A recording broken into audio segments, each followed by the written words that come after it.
Le Comptoir, le podcast des GBU.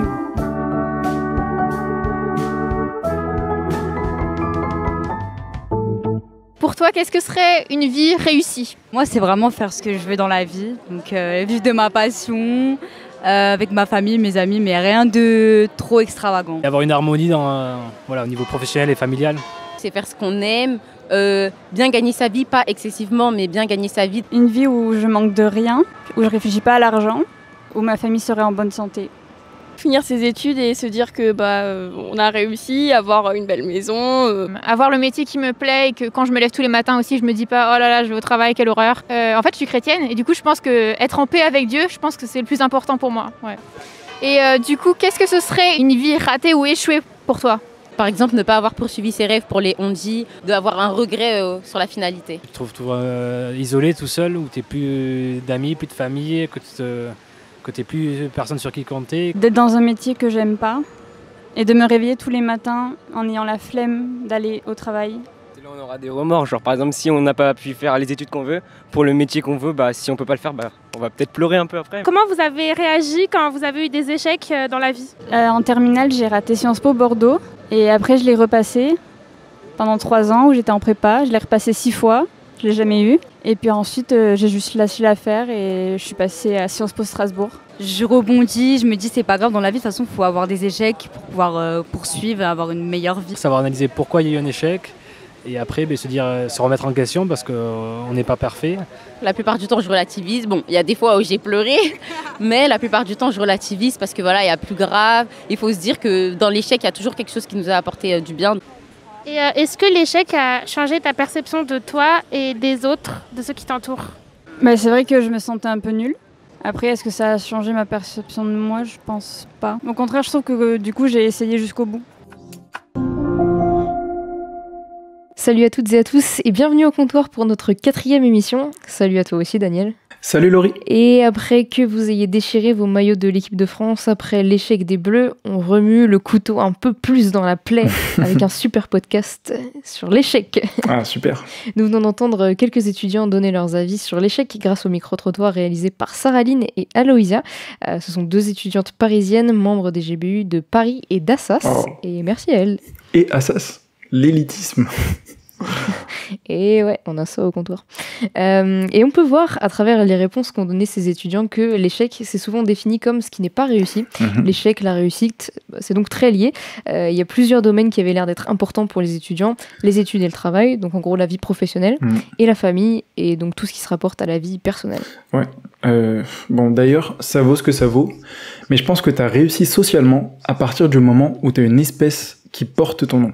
Une espèce animale, je veux dire. Ouais, la classe. Ouais, t'as France Info qui recensait plusieurs grands artistes qui avaient donné leur nom à plusieurs espèces. Je te cite notamment la crevette Sinalpheus Pink Floydi, la guêpe Aleiodes Shakirae, la guêpe Notius Patius John Lennoni, ou encore, cerise sur le gâteau, la Néopalpa Donald Trumpy. J'espère qu'il n'y a eu pas trop longtemps celui-là. Elle est très belle. D'ailleurs, tous ces acronymes très sérieux et scientifiques font une superbe transition avec la chronique de notre prochaine intervenante, si je ne m'abuse. Mais oui, et quelles sont travaillées ces transitions ? On dirait presque que c'est fait exprès. Oui, effectivement, notre première chroniqueuse va nous parler de biologie et avec un peu de chance, elle ne fera pas toute sa chronique avec des mots scientifiques en latin. Il s'agit de Cécile, que nous avons déjà entendue dans notre 2e émission sur le repos. Elle nous apportait un point de vue biblique sur le sujet et aujourd'hui, c'est une nouvelle facette de sa personnalité qu'on découvre, puisque Cécile, avant de travailler pour les groupes bibliques universitaires, a fait un master en microbiologie et a été technicienne de laboratoire pendant 6 ans dans un laboratoire de génétique. Cécile, c'est à toi. La science au comptoir. Qu'est-ce que la science nous apprend de l'échec ? À ce sujet, je voulais vous parler de génétique, et plus précisément d'ADN polymérase. Alors non, partez pas tout de suite, promis ce sera pas trop compliqué. Bon je sais, il n'y avait que moi pour penser ADN polymérase quand on parle d'échec, mais laissez-moi vous expliquer. Et d'abord, un petit cours de génétique pour les nuls. La génétique pour les nuls. L'ADN, vous connaissez, c'est l'acide désoxyribonucléique, c'est notre patrimoine génétique. Il contient un code propre à chaque individu qui va lui conférer ses spécificités. Concrètement, l'ADN, c'est une grosse molécule formée d'une longue suite de 4 types de petites molécules qu'on appelle les nucléotides. Pour illustrer, les nucléotides, ce serait un peu comme des petites perles de 4 couleurs différentes qu'on enfilerait sur un fil dans un ordre bien précis pour former un collier. Et l'ADN, ce serait le collier. J'espère que vous appréciez l'image. Et j'espère aussi que mon prof de biologie moléculaire ne m'écoute pas. Et il y a donc beaucoup de petites perles à la suite. Près de 3,2 milliards de nucléotides composent notre ADN. Pour vous dire la taille du collier. Et cet ADN, il doit être répliqué puisqu'il doit être présent dans chaque cellule du corps. Et pour cela, il existe toute une machinerie dans vos cellules qui est dédiée à la réplication de l'ADN. Cette machinerie est composée d'enzymes. Alors une enzyme, c'est quoi ? C'est une protéine qui possède des compétences particulières. L'enzyme, c'est un petit peu comme un ouvrier qui a la compétence de transformer des choses en d'autres choses. On lui donnerait des briques et lui, il construirait un mur avec. Et bien, lors de la réplication de l'ADN, il y a notamment une enzyme qui est cruciale, qui va servir de photocopieuse génétique, en quelque sorte. Et c'est l'ADN polymérase. L'ADN polymérase, c'est une enzyme qui a pour rôle de fabriquer un ADN en prenant un autre ADN comme modèle. Mais cette ADN polymérase, il s'avère qu'elle n'est pas tout à fait fiable. Elle fait des erreurs. Elle fait à peu près une erreur tous les 100 000 nucléotides qu'elle recopie. Vous me direz peut-être que c'est pas énorme, et c'est vrai, c'est une fois tous les 100 000, mais rappelez-vous que votre ADN est constitué de près de 3,2 milliards de nucléotides. Je ne fais pas le calcul, mais ça fait qu'au final, ça fait beaucoup d'erreurs. Alors en vrai, nos cellules possèdent aussi un système de réparation qui permet de corriger la plupart de ces erreurs de l'ADN polymérase. Et ça, c'est quand même assez merveilleux. Mais malgré tout, il va rester des erreurs qui vont passer au travers des mailles du filet de notre machinerie cellulaire, aussi performante soit-elle. Alors vous voyez maintenant un petit peu plus le rapport avec l'échec. Même notre corps humain fait des erreurs, qu'on le veuille ou non. Ça fait partie intégrante de nous. Et donc l'échec, ici, c'est pas seulement quelque chose qui est dû aux circonstances extérieures. C'est intrinsèque à l'être humain. Et donc ces erreurs de réplication qui vont rester dans l'ADN, c'est ce qu'on appelle des mutations génétiques. Alors, mutation égale échec ? Oui, en soi, c'est un échec de la machinerie cellulaire, dans le sens où l'ADN polymérase ne fonctionne pas comme prévu, il y a un dysfonctionnement. Mais en même temps, ce qu'on observe en étudiant les mutations, c'est qu'elles ont des conséquences très diverses, et pas seulement négatives. Certes, elles peuvent être délétères, c'est-à-dire qu'elles auront un impact négatif sur l'individu. Et là, on pense notamment aux mutations qui induisent des maladies génétiques. Mais elles peuvent aussi être neutres, c'est-à-dire qu'elles ne changeront rien au fonctionnement du corps humain, et donc elles n'auront aucun impact sur l'individu. Et mieux encore, les mutations peuvent conférer des avantages évolutifs à l'être humain. Par exemple, il se trouve que certaines populations d'Asie du Sud-Est ont une résistance au paludisme. Et bien en 2009, une équipe de l'Institut Pasteur a découvert que cette résistance était due à une mutation apparue il y a près de 1500 ans et présente préférentiellement dans ces populations. L'échec de notre machinerie cellulaire n'est donc pas une fin en soi. Il peut amener des conséquences positives. Pourquoi y a-t-il des échecs de fonctionnement intrinsèques à l'être humain ? Eh ben, je sais pas.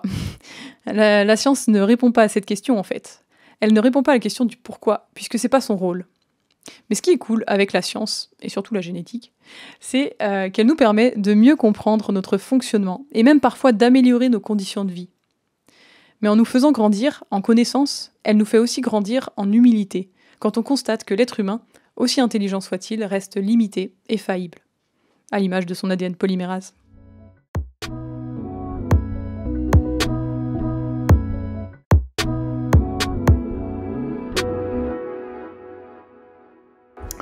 Waouh, merci beaucoup Cécile d'être revenue pour cette super chronique. Elle était un tout petit peu compliquée par moments quand même. T'es faillible comme ton ADN polymérase, Daniel. Bam! Je trouve ça trop cool comme nouvelle insulte. Mais pourquoi? Pardon, désolé, j'avais oublié qu'on n'insulte pas les gens. Désolé, mais en fait, sinon on peut dire que c'est pas une insulte, parce qu'en fait, si on y réfléchit, être faible, bah c'est pas du tout négatif. Ouais, rattrape-toi comme tu peux, plutôt mal que plutôt bien. Ça ne veut rien dire. Je suis faillible, effectivement. Donc, ce que je retiens aussi, c'est que certains d'entre nous, d'après Cécile, sont des mutants, tout simplement. Et c'est plutôt cool. C'est un peu comme moi, depuis que je me suis fait vacciner depuis le Covid. Regarde, depuis le début de l'émission, j'ai même pas ouvert la bouche une seule fois. En fait, c'est une nouvelle habilité qui s'est développée sur mon corps depuis peu. Merci de ne pas avoir fait la blague sur la 5G. Après, comme illustration d'un échec qui peut être aussi une réussite, j'avais écouté un morceau de Bizel, c'est un rappeur américain. Dans un morceau, Who's the Man, il raconte l'histoire dans laquelle il était en voiture, il a failli rentrer dans quelqu'un, il s'est excusé, et puis en fait le gars a réagi plutôt violemment, il l'a insulté, il l'a doublé, il lui a fait une grosse queue de poisson, il a freiné juste devant lui, avant de repartir en l'insultant. Et en fait, sur ce moment-là, Bizel il commençait à s'énerver dans sa voiture, il voulait aller un peu plus loin. Sa femme l'a calmé, parce qu'elle était avec lui dans la voiture, et parce qu'il faisait aussi peur à ses enfants qui étaient avec lui dans la voiture. Et du coup, en rentrant chez lui, calmé, il était pas moins dégoûté d'avoir dû ravaler son ego en fait. Depuis le coin de son lit, Bizuel va commencer à se demander ce qui se serait passé s'il avait réagi différemment. Notamment, il avait une arme à feu qui était dans sa boîte à gants, qu'il aurait pu sortir juste pour intimider la personne en face. Sauf que, on sait jamais ce qui peut se passer. Il aurait pu être lui touché, ou bien sa femme, ou bien ses enfants. Et finalement, il aurait gagné au niveau de son honneur, d'une certaine façon, mais il aurait perdu beaucoup plus cher. Il en conclut qu'il a bien fait de vivre cet échec, de ravaler son orgueil, et puis finalement c'était plutôt une réussite en fait. Ouais, et puis en fait, un échec qui se transforme en réussite, bah ça se voit rarement tout de suite, comme tu disais dans l'exemple, le rappeur a eu besoin d'un peu de temps, et en fait ça demande de prendre du recul. À l'échelle d'une vie, ça peut aller de quelques semaines à quelques années, mais à bien plus large échelle, ça peut prendre des décennies, et on peut trouver plein d'exemples de ça dans l'histoire. Et justement, Marie va nous parler de certains de ces échecs de l'histoire. Alors pourquoi c'est la bonne personne pour nous parler de ça? Eh bien parce que Marie est prof d'histoire géo au collège, même si cette année elle a fait une petite pause pour apprendre l'allemand et qu'elle est en disponibilité. Et oui, au comptoir on a des correspondants venus tout droit du Saint-Empire germanique. Enfin un truc un peu plus récent et un peu plus historiquement juste. Bref, Marie, nous t'écoutons.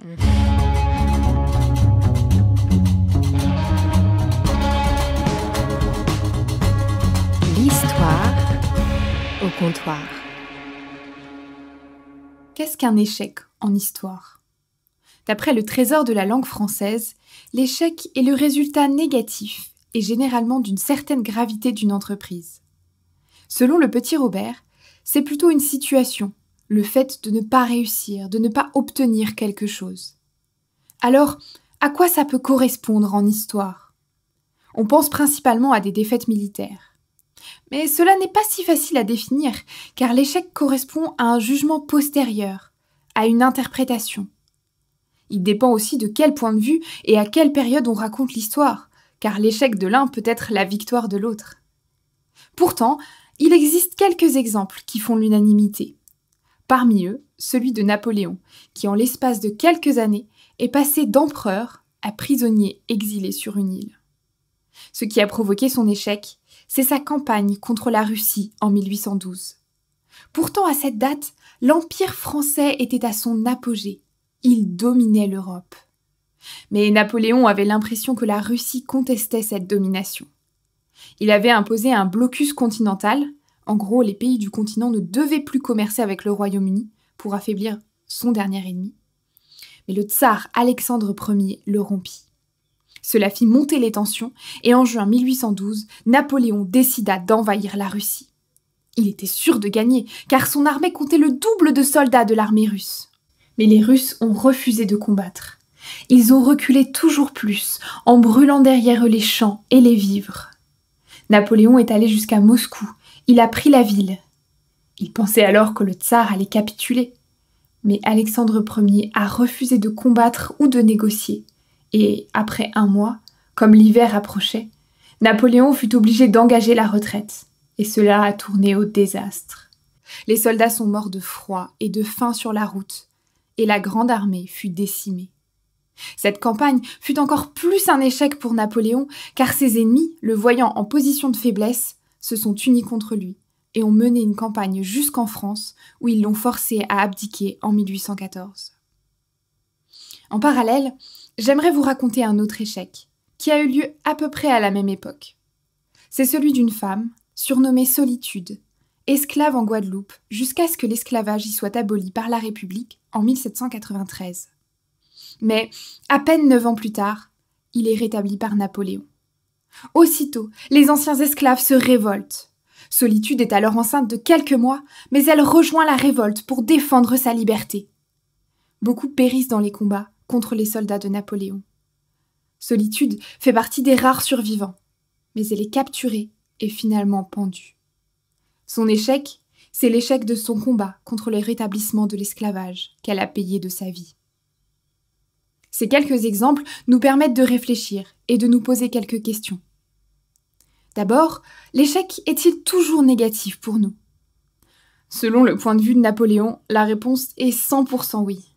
Non seulement sa campagne a mené à la défaite et à des milliers de morts, mais en plus elle a donné à ses ennemis du courage et l'avantage sur lui.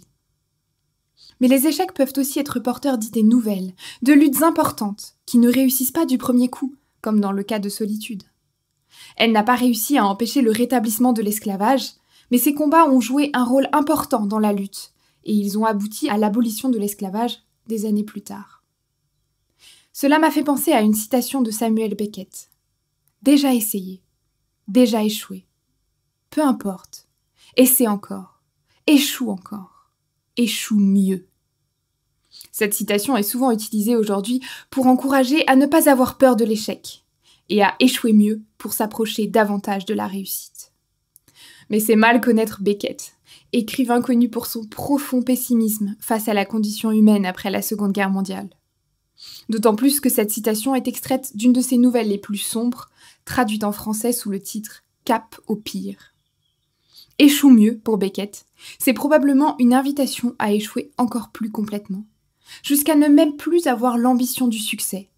C'est accepter d'être des perdants, selon une vision très pessimiste, mais peut-être aussi réaliste de notre monde. Alors, sommes-nous seulement des perdants ? C'est ce que nous pouvons penser après un échec. C'est un temps de crise qui nous fait souffrir et nous stoppe dans notre élan. Mais il nous offre ainsi un temps de réflexion, la possibilité de changer de voie.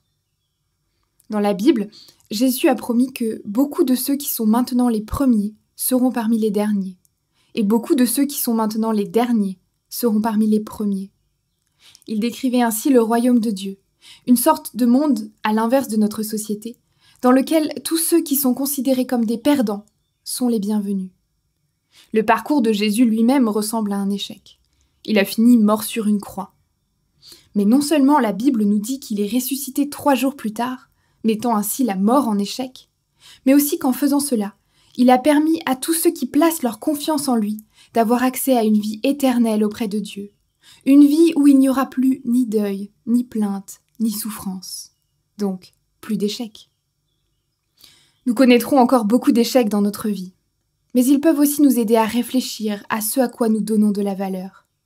Napoléon voulait le pouvoir et la domination. Solitude se battait pour la liberté. Jésus nous dit qu'il existe une vie meilleure, dans laquelle les perdants seront consolés et où il n'y aura plus d'échecs. Alors, comment allons-nous réagir face à nos échecs ?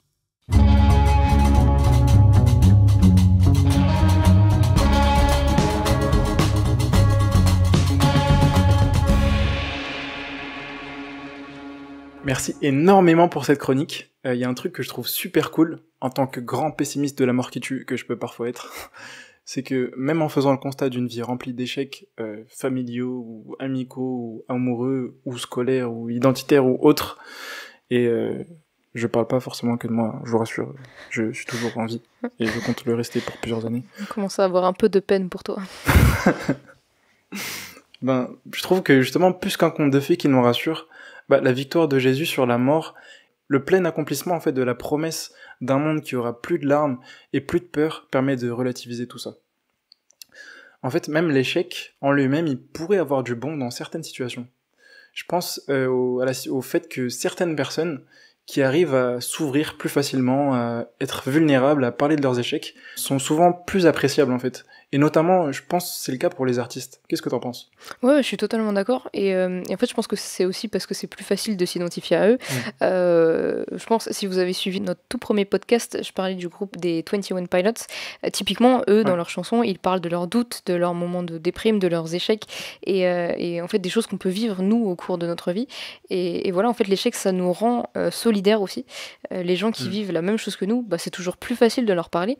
Et pour parler un peu spirituel, si on croit que Jésus est vraiment Dieu et vraiment homme et qu'il est venu sur terre, bah alors il peut nous comprendre. Bah, t'envoies du lourd. Et en plus, on enchaîne juste après avec une méditation. Pourquoi pas suivre Joshua pour une réflexion sur un texte biblique? Il est étudiant en chimie et responsable au sein du GBU de Lyon. Pour répondre à notre mystérieuse énigme qu'on avait posée sur les réseaux sociaux, le hobby de Joshua n'est pas le dopage, mais bien le cyclisme.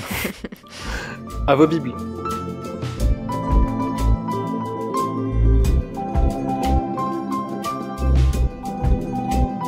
La Bible au comptoir. J'aimerais vous parler d'un gars qui s'appelle David. Il a vécu il y a environ 3000 ans et il était berger. Sauf qu'un jour, on lui a dit qu'il allait devenir roi de son pays, le pays d'Israël. Le problème, c'est qu'il y avait déjà un roi d'Israël à l'époque. Et vous imaginez bien qu'il n'allait pas être super d'accord.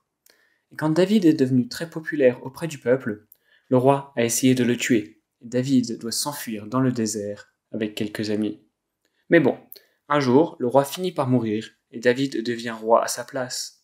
Et c'est un super roi, le meilleur de toute l'histoire d'Israël. Il a du succès dans ses campagnes militaires et la paix dans son pays. Mais un jour, c'est le drame. Son propre fils, Absalom, se déclare roi à la place de son père. Et pour marquer son territoire, il fait dresser une tente sur le toit du palais et couche avec toutes les concubines de son père. David va de nouveau se retrouver en fuite dans le désert. Il avait connu une gloire immense, mais le voilà réduit à fuir devant son propre fils qui veut le tuer. Niveau échec, on est quand même pas mal.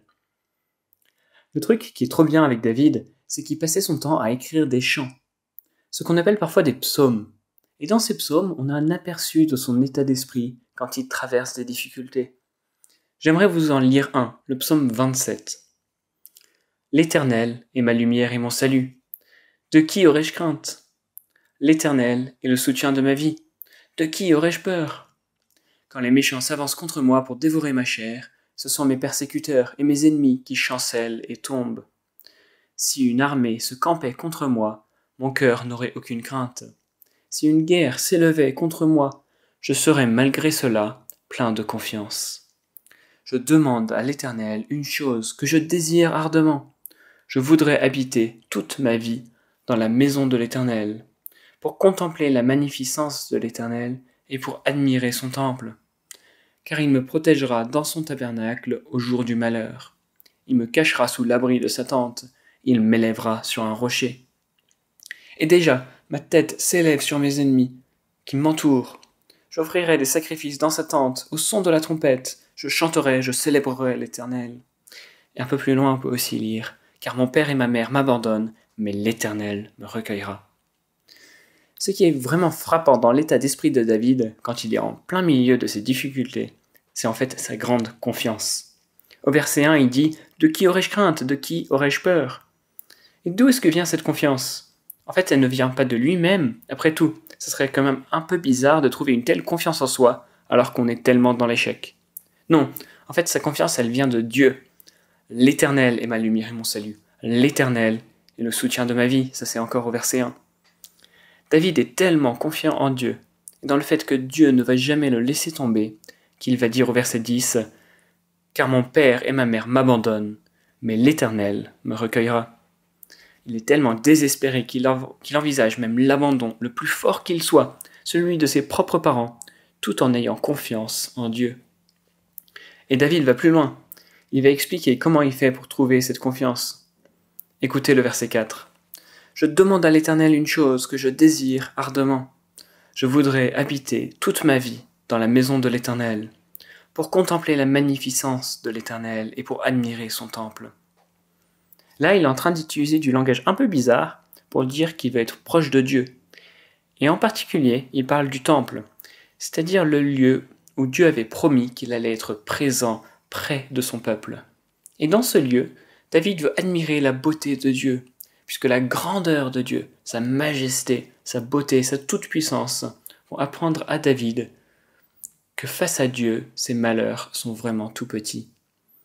Voilà quelqu'un qui n'échoue jamais et qui en plus est bon envers David. L'Éternel me recueillera, verset 10. David ne pourrait pas avoir de meilleur ami dans ses difficultés. Face à ses échecs, il se confie en celui qui est plus grand que lui. 1000 ans après David, il y a un autre homme qui a vécu au même endroit, en Palestine. Il s'appelait Jésus. Et un peu comme David, il est devenu extrêmement populaire avec le peuple. Ils ont même voulu faire de lui un roi comme David. Mais ils se sont violemment retournés contre lui. Ils l'ont livré aux occupants romains, qui l'ont cloué sur une croix. Et sur la croix, peu de temps avant de mourir, il a crié « Mon Dieu, pourquoi m'as-tu abandonné ?» C'est Matthieu 27, verset 46. Jésus, il a connu l'abandon que même David n'avait pas connu. Il ne pouvait même plus faire comme David et ressentir la présence de Dieu avec lui. Mais la mort de Jésus, c'est pas la fin de l'histoire. Il est à la fois homme et Dieu. Et tout à l'heure, on a dit que Dieu, c'est celui qui n'échoue jamais. Donc au bout de 3 jours, Jésus est ressuscité d'entre les morts. Il a montré que Dieu est bien celui en qui nous pouvons nous confier dans nos épreuves, puisqu'il est capable de les vaincre. Et donc nous, dans nos échecs, dans nos souffrances, quand tout va mal autour de nous, quand même ceux qui nous sont proches nous abandonnent, faisons un peu comme David. Mais au lieu de nous rendre dans un bâtiment, rapprochons-nous de Jésus. En lui, nous avons un homme qui connaît nos souffrances, nos échecs, mais aussi Dieu, qui est capable de vaincre ses problèmes. Quand on est attaché à Jésus par la foi, les difficultés ne s'arrêtent pas tout de suite. Mais nous savons que face à lui, ce n'est pas du tout le même problème que si nous étions seuls, puisqu'il est tout-puissant pour vaincre ses problèmes, et il est bien disposé envers tous ceux qui viennent à lui le cœur humilié, qui reconnaissent leurs faiblesses, leurs échecs, ceux qui font de mal, et au lieu de se confier en eux-mêmes pour s'en sortir, ils se confient en Jésus.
Merci énormément pour cette chronique, Joshua.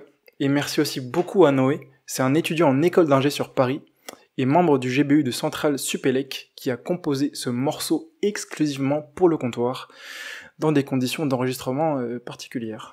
Ouais, en fait, il se trouve que Noé, en plus d'avoir composé ce morceau en un temps record, et ben, il l'a fait en totale improvisation du début à la fin. Il n'a absolument rien écrit. Bon, en plus de ça, on peut aussi préciser qu'il a joué, enregistré et mixé seul. Et donc, en fait, c'est lui que vous entendez derrière tous les instruments, notamment le saxophone ténor et le trombone. Quel BG. À jouer de tous ces instruments comme ça, on dirait presque que finalement, il ne connaît pas l'échec. T'as raison, t'as raison. Mais en fait, parfois, les réussites peuvent aussi être des échecs. Et là, je pourrais te raconter un petit peu ma vie. Moi, j'ai fait pendant 3 ans une licence d'anthropologie. L'émission précédente, tu disais la vision de l'invisible et des fantômes dans les steppes mongoliennes, il me semble. Voilà, tu comprends pourquoi c'était un échec. Non, en fait, plus sérieusement, ouais, pour l'histoire, dès la première année, je me suis rendu compte que j'aimais pas spécifiquement ça. Il y avait quelques matières qui m'intéressaient, mais c'était pas la grande passion non plus. Et en fait, j'ai passé les partiels et j'ai très bien réussi. J'ai eu des bonnes notes. Et donc, du coup, sans trop me poser de questions, j'ai continué encore pendant 2 ans. Et en fait, avec du recul, je me dis que si j'avais échoué à ces partiels, je me serais rendu compte que c'était pas grave d'échouer. Et ça m'aurait permis de me remettre en question et de me rendre compte de ce que j'aimais vraiment, c'est-à-dire pas l'anthropologie. Bon, encore avec du recul, il y a du positif à tirer de cette expérience. Mais c'est vrai que, comme on en parlait plus tôt, l'échec, c'est important pour se rappeler qu'on n'est pas tout puissant et que des réussites peuvent être des échecs et des échecs peuvent être des réussites. Et voilà, tout ça pour se remettre en question, c'est important. C'est plutôt beau. C'est un peu la philosophie des 2 facettes d'une même pièce. Et finalement, tu t'en es plutôt pas mal tiré depuis, non? Bon, le chômage. Ne t'en fais pas. Cet échec se transformera peut-être en une larve qui deviendra chrysalide, qui deviendra papillon. Métaphore animalière. Et en fait, j'ai perdu le fil. Donc, je vous propose maintenant de suivre Elias, notre tout premier lycéen au comptoir, qui passe son bac cette année. Et on te souhaite non pas de l'échec, mais de la réussite d'ailleurs. Oui, il faut dire qu'Elias est sagace, taquin, incisif et habile avec les mots. On le sauce un peu parce que c'est notre Benjamin au comptoir. Et oui, il faut le chouchouter. Il va interviewer Jonathan Schmutz, qui a fait une prépa maths, une école d'ingé, un master, il a créé une boîte, il a été directeur marketing d'une entreprise, il est maintenant directeur d'une association humanitaire. Pas mal. Bref, il est aussi chrétien, et il va nous donner son point de vue et nous parler de son expérience face à l'échec. On l'écoute tout de suite. Ça a l'air costaud. Reportage. Salut Jonathan, ça va? Oui, salut Elias. Des hauts et des bas. Comme pour beaucoup, comment tu définirais la réussite? Alors, la réussite, avec le recul que j'ai maintenant de mes 28 années bientôt, je la définirais comme faire fructifier les dons et les talents que Dieu nous a donnés, et les faire fructifier dans 3 domaines très spécifiques, dans notre relation avec Dieu, dans nos talents personnels, nos compétences propres, et les relations avec le cosmos, avec notre prochain et avec la création de Dieu. Et du coup, ce qui en découle, c'est est-ce que tu considères avec ça que tu as réussi tes études? J'ai eu plein d'opportunités justement pour développer ces 3 domaines de relationnel. Et avec le recul, je pense que ça a été un cadre vraiment propice pour essayer, apprendre, tenter, faire face à l'échec, rebondir, etc. Et j'en ai profité en fait pour réussir le développement des talents que Dieu m'a donnés. Enfin, au moins le début. Et du coup, à l'inverse, comment est-ce que tu définirais l'échec? L'échec, pour moi, c'est très commun. C'est presque la norme, en fait, parce que l'échec, c'est quoi? C'est ne pas atteindre un objectif qu'on s'était fixé ou qu'on s'était imaginé. Et en fait, la vie quotidienne est faite d'échecs, petits ou grands, que ce soit dans les études, que ce soit dans les relations sentimentales, amicales, ou même des choses qu'on espère, rater le bus, ce genre de trucs. L'échec, on l'a au quotidien et c'est primordial d'arriver à le gérer et à en tirer le bon et faire la part des choses. Du coup, qu'est-ce qui te paraît être ton plus gros échec, au moins celui peut-être qui t'a le plus marqué? Ouais, dans le cadre de mes études, ça va paraître un peu pédant de dire ça, mais c'était d'intégrer l'école d'ingénieur Supaéro, donc qui est à Toulouse, qui était en fait pas du tout l'école que je visais. Quand j'étais en prépa, je voyais vraiment les concours d'école d'ingénieur comme une compétition où il faut être le meilleur, il faut atteindre la meilleure école pour avoir le meilleur salaire à la sortie et la meilleure ligne sur le CV. Et Supaéro, c'est pas une école que je visais, donc je l'ai vu comme un échec. avec le recul, je trouve que c'était un peu fou de considérer ça comme ça, quand je vois comment Dieu m'a conduit à travers toutes ces années-là. Mais ouais, je dirais que dans ma vie d'études, c'était en fait l'échec de mes concours. Du coup, comment tu as fait face à cet échec-là et aussi à d'autres échecs en général, comment tu fais face à l'échec? Alors celui-ci en particulier, super-héros, j'y suis allé en fait un peu à reculons. Je voulais pas spécifiquement aller à Toulouse. J'ai pas voulu redoubler parce que c'était quand même une bonne école. Mais c'était un peu dur au début. Après, bon, l'ambiance d'école, etc., je me suis vite détaché de ça. Et de manière générale, ce qui a été super important dans les échecs récents, c'est la communion fraternelle et d'avoir des frères derrière moi avec qui je peux prier et partager des fardeaux. Et ce que ça m'a appris, donc les différents échecs, à la fois de mes études et tous ceux qui sont arrivés après dans le monde professionnel, ce que j'apprends à travers, c'est l'humilité, le contentement et la confiance en Dieu.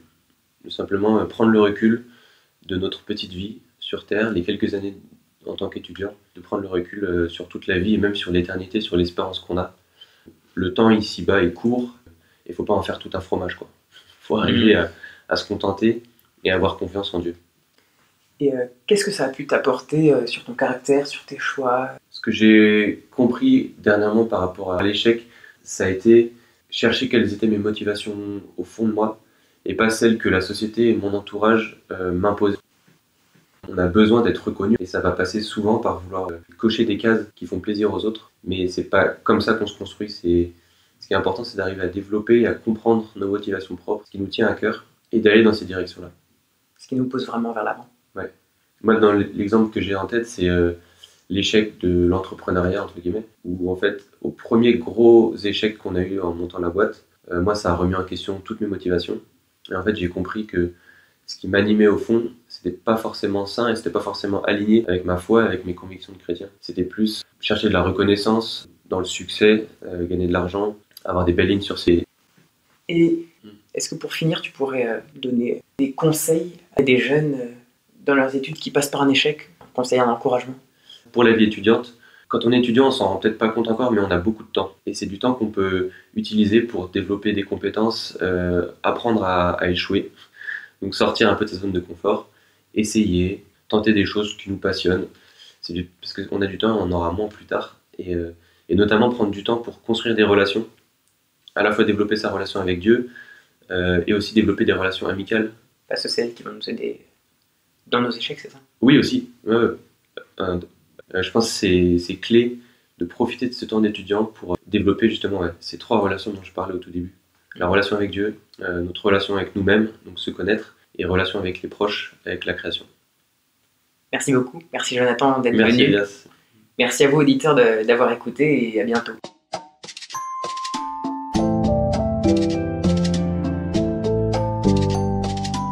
Merci beaucoup Elias et Jonathan pour ce partage personnel sur le sujet. Nous arrivons à la fin de notre podcast, mais Daniel, tu ne nous as pas encore parlé citation et ça nous manquerait si tu ne le faisais pas. Ah, c'est vrai que c'est un peu mon domaine de prédilection. Mais bon, j'avais un peu oublié pendant la dernière émission. Du coup, cette fois, je reviens avec C.S. Lewis qui disait « Nous pouvons ignorer même le plaisir, mais la douleur insiste pour être soignée. Dieu nous chuchote dans nos plaisirs, parle dans notre conscience, mais crie dans nos douleurs. C'est son mégaphone pour réveiller un monde sourd. » Moi, je trouve que le mégaphone est plutôt efficace. Parce que difficile d'ignorer quand le petit orteil de notre vie vient se heurter à la table basse de nos échecs et de nos souffrances. La souffrance, en fait, c'est un scandale. C'est une anomalie dans la matrice. Elle nous montre que le monde n'est plus et n'est pas encore dans l'état dans lequel il devrait être. La source de tout ça, c'est le péché qui est maintenant dans le cœur de l'homme, en fait. Et si on ne peut pas nous-mêmes résoudre ce problème, on peut quand même faire un choix. Prendre la pilule rouge pour faire face à la vérité et être sauvé, ou prendre la pilule bleue et oublier. Je vous conseille de prendre la pilule rouge. Merci Augustin, toujours le petit mot de la fin. Et merci à vous d'avoir suivi ce podcast. Voilà, nous on veut vraiment remercier toutes les personnes qui ont contribué, parce que pour le petit fun fact, alors que d'habitude tout roule à peu près comme sur des roulettes, cette fois-ci à partir du moment où on a choisi le thème de l'échec, on a eu plein de galères, ça a été plutôt compliqué à produire. Mais si vous l'écoutez, ça veut dire qu'on a réussi finalement. Yes. Voilà, donc merci à tous.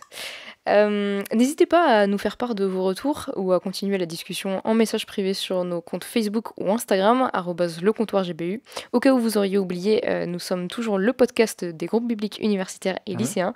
Et on se retrouve très bientôt pour une toute dernière fois avant de partir en vacances. Salut Daniel. Salut Laurie. Et salut à tous.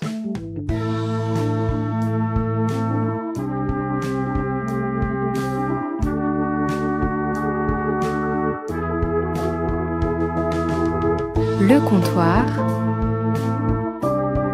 le podcast des GBU.